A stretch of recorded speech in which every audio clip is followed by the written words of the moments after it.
these games as just rehearsals, or are there experiments you want to see on the court, see how they go? I think both. It's an awkward schedule with the 2 and 3 nights 2 times with all the time in between and after. So take that into account. Not getting guys too tired in the preseason, I guess. But you only have 4 of them, so you want to see some things and then look at some lineups that we want to work on as well. So we'll go with normal rotations to start, get them a good run, but we also do want to see certain combinations with Reed and Steven and some of the new guys we have. Do you kind of know what your rotation is for the start of the year? Yeah, I would say going into it, we're going to keep it similar to last year as far as the starters.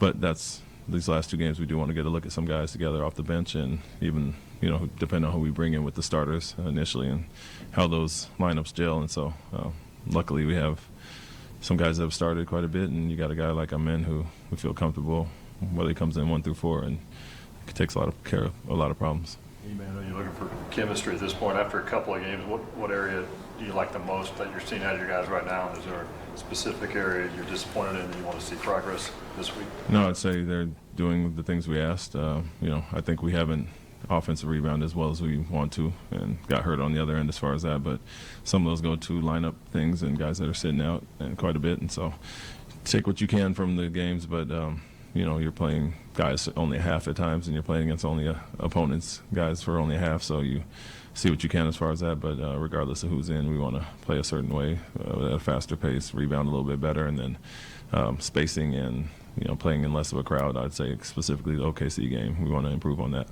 You're trying to implement these new sets.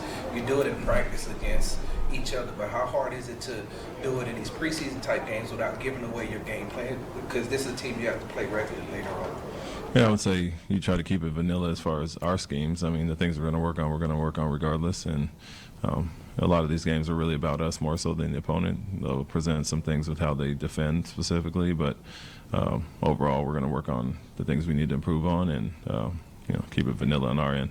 The guys who missed a lot of time last season with injuries like Alpi and Amen, do you kind of give them different benchmarks as far as picking up concepts that you want to instill, like because they didn't actually get to execute it on the floor for so much last year? I wouldn't consider those 2. Amen was early, but he finished strong and played a ton at the end, started quite a bit. And Alpi missed the last 18, but Tari, a guy like that possibly, and just the new guys in general. But we don't skip steps. We start from the ground up and kind of try to reiterate those points and improve on certain things. And there is benefit to continuity of having us guys here the second year and adding only a few new guys. So a lot of those concepts should be ingrained a little bit now, and not the first time you're seeing them. Outside of Tari and Jock, is everybody else available tonight? Yes. With Amen playing so well last year at the forward position, and of course Reed being able to play backup point guard, will we see Amen play more forward this year than point guard? No, I wouldn't say that. I think it depends on who they're out there with is a big part of it. But the benefit of Reed is he can play on and off ball, in some of the way Fred can. And so shooting ability, you like to move him around a little bit, but he can also attack out of pick and rolls. And as you saw in Summer League, he pretty much handled all throughout Summer League. And so I would say it's more the others that are out there on the court. If we're downsizing and Amen can play the 4, great. If we're upsizing and playing bigger, he can either run the 1 or the 2 or the 3. Reed told me that player-only minicamp that Jalen had was really important for him to develop chemistry with the guys. How have you seen Reed kind of integrate himself into this team? Yeah, it's been good. I think it's as all rookies go through these things, it's the first time getting around certain guys.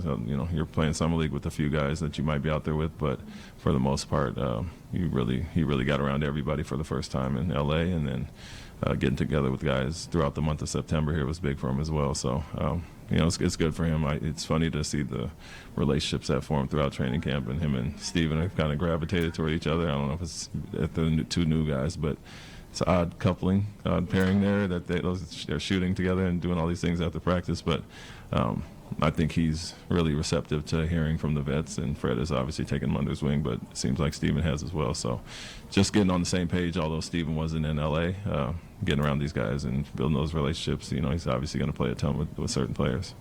During camp, you spoke about shot quality, especially from three-point range this season. Just through 2 preseason games, how have you felt about kind of the execution and generating those high-quality shots? I think we did well in Utah, and like I said, that first half specifically, when everybody was playing, we were playing at a fast pace, getting to the corners. We want to generate certain shots, more open threes, obviously, but also more corner threes, where we were lower in the league last year. Not as good against OKC. Like I said, our spacing and the fact that they really pack the paint and are very good with deflections. I think we played in the crowd too much and missed some open looks, some, one or two dribbles too many instead of getting off the ball, and so. Up and down a little bit, but want to improve in these last 2 games. Alperen shooting 15 to 16 from the free throw line this year. How much will improved defense and, of course, improved free throw shooting help him stay on the court later in close games? Yeah, I don't know about.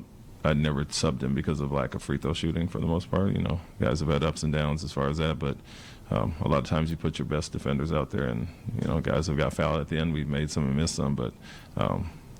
If it's a one-possession game, you have to just inbound the ball. Obviously, you're trying to get to certain guys, the higher percentage guys, but never really taken Alperen off due to free throws. Defensively, that's a different thing. Obviously, at times you want to be able to switch and have favorable matchups on that end, and so.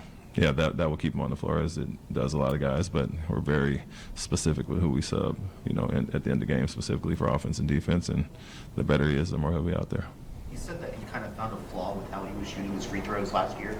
Is that something that you guys saw, maybe during the year? And do you think maybe 15 of 16 is not sustainable, but what number do you think that he could shoot from behind the line?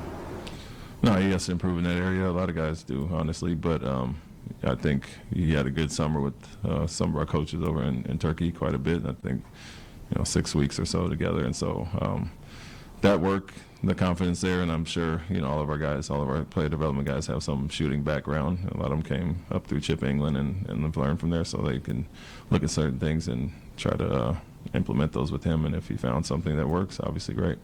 Do you have a goal for what you'd like to see him shoot from behind the line? The goal for everybody is around 80 at least, at the minimum, and then you got your Freds and guys like that who shoot in their 90s their whole career. So the higher the better, but 80 is a benchmark. Thanks, Coach. Thank you.